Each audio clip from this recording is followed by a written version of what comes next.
Hello and welcome to Cryptocurrency News. My name is Claudio and this is Cryptos Chain, the channel where I do cryptocurrency news, reviews, demos, interviews, and blockchain games reviews. And in today's video, I'm actually going to be looking at cryptocurrency project updates. I'll be going through the Twitter page of each of these projects that I'll be covering in today's video, which are going to be Bolt, Ontology, Elastos, Enjin and Phantasma Chain. But before that, we'll take a quick look at the cryptocurrency market. Just to see what's been going on with Bitcoin. Why has it actually dumped? And of course, all the other altcoins. Do we even have a reason, to be honest? And of course, I just want to remind you that tomorrow, I'm going to have an interview with John McAfee once again on this channel. It's not going to be a live stream. It is going to be a pre-recorded interview. We'll be talking about the McAfee DEX, which is John McAfee's decentralized exchange. And if you're actually interested in finding out my first interview that I had with John McAfee, do check it out. It should pop up on the top right-hand corner of this page. Check it out, it's very good. And don't forget to check the pinned comment, which contains all the questions that I've asked him. I've got the whole agenda there. So if you're only interested in finding out the answers to some questions, you can just click on the time and it'll take you directly to that question, of course.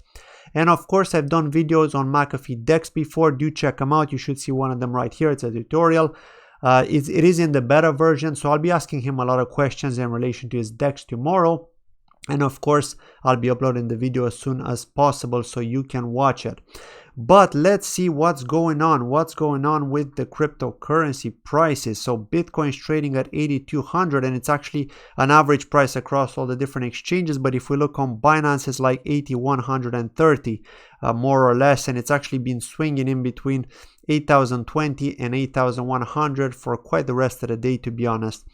It was around that price after this massive dump that we had from 8,400, actually from 8,600, because it was quite stable around that price. But again, this is expected. So we don't actually have any FUD news. If anything, we've only got positive news in the space with China embracing blockchain technology. They keep on talking about it on their news media channels and so on. So very good news with that. But again, they're not talking about Bitcoin, but referring to Bitcoin, right? So that is positive for the crypto space overall, especially if they lift their bans on the exchanges. Because as you know, you cannot trade cryptocurrencies on exchanges in China if you're a Chinese citizen, right? So that is pretty harsh, unfortunately. But let's have a quick look at the prices. So we've got NEO here trading at $11.78, so not too bad. Ontology has been taking quite a dip, 73 cents, and I have a feeling that Ontology is going to go back to its previous levels of like 55 cents, which are kind of the support levels. We've seen that before in 2018 once when it had a huge dump to 44 cents, immediately recovered to around the 50 cents area, held strong around there, formed a good support around that area. So when it pumped later on to like $2 or 180, no, 180 was the highest actually. When it pumped to 180, then it dumped back down to 53, and again it held good support around that area, only to come back to just over $1 not too long ago, right? But now we seem to be retracing again, so it could very well go back to that area unless we get some massive bullish news from Ontology. But let's have a quick look at the biggest winners, and that's Crypterium, which I haven't heard of. Synthetics, well, I've heard of them because I keep seeing them in biggest winners or biggest losers for the last while. And the biggest losers are Aurora, Maker, and Decred. And let's move on and talk about the news straight away. And we've got Bolt here. Actually, Bolt had the deposits to various exchanges banned, suspended during an audit that they had, right? They've had an audit. They couldn't, apparently, the people that have requested this audit could not allow them to keep the deposits open on various exchanges because they had to calculate all the different transactions that are taking place, the amount of tokens that are held out there, and so on. So for that reason, they had them suspended, but they're back to normal. Actually, this was posted less than 24 hours ago. So they're saying we're pleased to announce that deposits on BitMEX are open, deposits on KuCoin are open, and there was a huge discrepancy in price between Binance DEX, which didn't have anything suspended because it is a DEX, right? You can't just trade wallet to wallet.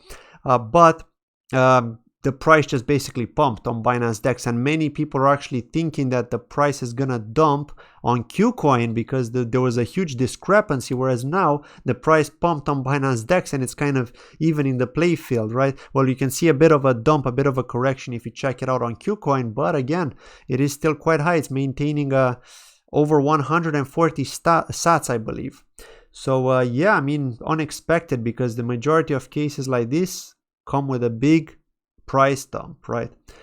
And what do they have to say? Well, they've actually been to Singapore, so these guys have been busy. They haven't been sleeping around, and like I was saying, they've had many good news recently. They've had an interview with CNN as well. I've covered that in a recent news video, things like that, right? So these guys are going out there. They're trying to build partnerships. They're trying to spread the word outside of the crypto space. That's all what marketing, real marketing, is all about, and Bolt are actually good at marketing, and I like that. We're seeing that with projects like Tron, for example, XRP, which have a lot of money, but it's interesting to find a project like Bolt, which is such low market cap, doing this kind of thing and following a similar kind of pattern, but actually being successful at it, managing to get interviews in various places. So they've actually discussed the topic of blockchain, and of course they presented their product to Anwar Ibrahim, who's actually a politician from Malaysia, right? I actually didn't know who he is, but he's a politician from Malaysia, if you check him out. And one of the other things they've done is they've also spoken to the Prime Minister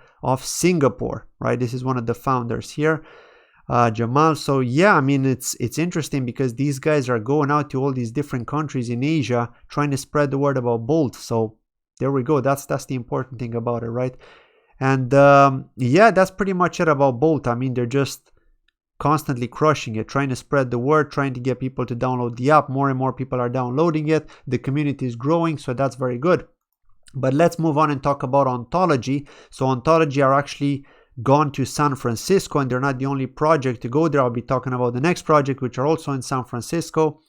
But it's basically an event, and they're just trying to discuss, spread the word of Ontology, what Ontology is all about, digital identity, how to get people to use it, and how to get companies to use it, of course, because it's all about getting these enterprises in, getting the funding going, because remember, Ontology had no ICO, so they had no funding. They all relied on Neo and on Onchain, which are on top of Neo and Ontology, to actually fund them. So they actually airdropped a lot of their tokens back then when they were on the Neo blockchain. And yeah, I mean, this is pretty cool, right? They've been going there. And also the Global University Workshop, which I've covered, I think, not too long ago. This was actually from the 4th of November. So yeah, they're holding workshops, as you can see here. They're spreading the word, and also in Spain. Actually, I live in Spain too. You probably know that if you've been watching my channel, but they've actually gone to Spain. I'm not sure exactly where, but it says here that they are trying to grow the Spanish community. As we can see here, partners in our Spanish community, we want to say a big thank you to all. So I think that they went to this conference. They actually spoke at a crypto UN conference. And basically just to spread the word about Ontology in Europe, right? This is what it's all about. That's what all these different projects are doing. But let's move on and talk about Elastos. Elastos, again, exactly the same. San Francisco, going there to talk about Elastos and trying to explain solutions like layer 1 versus layer 2, how they're going to scale in 2020. There's this guy here, Clarence Liu from Elastos, who's trying to spread the word, trying to explain, trying to educate people about Elastos, of course, Internet 3.0. If you want to move to Elastos from another blockchain, everything just comes out of the box, so you can easily port over, and instead of having a partly decentralized, centralized application, you can try to work towards a fully decentralized application, is what they're saying here. I've been covering content on Elastos for quite some time, news on them covering these sort of topics, where they've been discussing how you can use their platform or other blockchains to migrate them, or to basically transfer them across to Elastos in a simple fashion without requiring too much development time. So I think this is very important stuff here, right? Because they're allowing that, and actually we're seeing this happen with other blockchain projects too. So I mean, a lot of these blockchain projects now are trying to find ways to help other blockchains to port over to their blockchain, or maybe even use them in correlation with each other. So you know that Elastos does actually allow that. You can swap in and out. You can connect other blockchains to Elastos like Neo or Ethereum, for example. So pretty interesting stuff with Elastos, the fact that they're allowing this sort of flexibility. And yeah, that's it from Elastos. Let's move on and talk about Enjin, blockchain gaming. What have they had to say? Well, actually what they've had to say is that they've got an update of their enjinx.io website, which is to do with the marketplace. And actually, if we go to enjinx.io here's the marketplace. This is how it looks. And here we can see the transactions that are taking place on the Ethereum blockchain. It's just like Etherscan, except this is for games, right? So if you go to the transactions place, and if you search for transactions, you can find your various Ethereum transactions, right? But you can also find specific transactions for ERC11 tokens, which are the NFTs. So here we can see the platform section.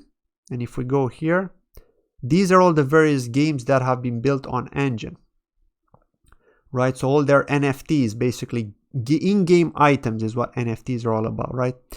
Age of Rust, I've actually done a review on this. Crypto Fights, I haven't. 9 Lives Arena, I've reviewed this as well. 6 Dragons, I've also reviewed this. Forest Knight, no.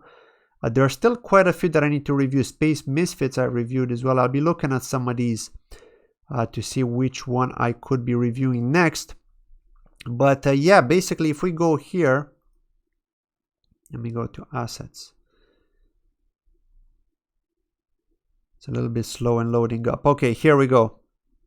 So here it actually tells you what sort of item this is. It says the multiverse item, a Dragon Riders item, another multiverse item, Age of Rust item, Kanto's private keys, someone selling them for 20,000 Enjin. So this is the really cool thing what Enjin is trying to do here, right? And they've got a working product, right? The cool thing is that before, well, let me say before, the bad thing was that when you are playing games and you found this really rare item, you didn't actually own that item. It was the game that owned the item. If the game would shut down, your item's gone, goodbye forever, right? But with Enjin, they're trying to change the world of gaming. And if you're new to Enjin, if you haven't heard of Enjin, do check out my Enjin review video. I have done it not too long ago. But just to explain this in short detail here, Enjin are trying to tokenize the in-game items. That's what they're pretty much doing using the Ethereum blockchain. So as you can see here, all these items are from various games which have been built using the software development toolkit from Unity, using that software development toolkit to design these games, right? And these games are maybe centralized games, not necessarily decentralized, right? But the items themselves, which are in-game, all those rare items are decentralized. They are non-fungible tokens, which means they can be tradable outside of the game. So that is cool. And here we go, we can see this marketplace, Enjin's marketplace, where you can trade all these various assets from all these various games. Dissolution, again, a very big game if you're into space action and stuff like that. So that's pretty cool stuff here. War of Crypto, look, all of these items, all these people are trying to sell here. And here you go, look, if you go here, 4 sellers, 8,000 Enjin, 54 sellers, 999 Enjin. So yeah, this is how people are making money with Enjin, right? Well, not money, but earning cryptocurrency. They're playing games and they're being rewarded for their hard work of finding rare items. But yeah, that was it from Enjin. I'm not going to spend any more time on that because this is supposed to be a news video.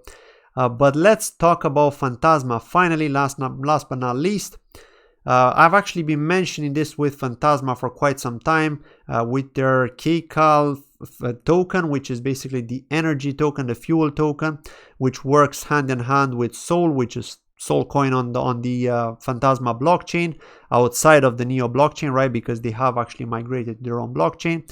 But they have been saying for a while that they're going to have this kind of energy bomb functionality and some kind of villain which is going to steal the energy if the community doesn't build a big enough energy bomb, right? So basically what you actually need to do, if you check this article, I'm not going to go through the article because it is quite a long read, but basically what they're saying is if the community is committing a lot of KCAL, which is the fuel token, the energy that you get for staking Sol coins in your wallet, then if you build more than 50% of the KCAL energy in circulation, Then you're basically going to beat up this bad villain who is apparently called Shadow, who's going to try and steal your energy. And what does that mean? Well, that means that the current energy distribution that is at 0.002 kcal per soul that you hold, that you stake in your wallet, is going to be halved if the villain actually wins the battle. And of course, they win the battle after a specific amount of time has passed, if not enough energy has been gathered in that pool, in that staking pool of energy. So this is why so many Phantasma holders are actually really trying to build that energy up there to destroy this villain, because if they do that, then they'll be rewarded with double the energy per day for staking souls. So instead of 0.002, it'll be 0.004 per 24 hours per soul staked. That's pretty much it. Do check out the article. There is a bit more information there, a bit more detail, but that's pretty much it. Well, that was it from today's video. Thank you very much for watching, and if it's your first time here, please make sure to hit that subscribe button and enable notifications to be made aware of the next video I upload that may interest you. And don't forget to hit that like, and of course leave a comment below if you have any sort of questions, any sort of doubts, anything that you may want to know. Thank you very much. Have a lovely day. Bye bye.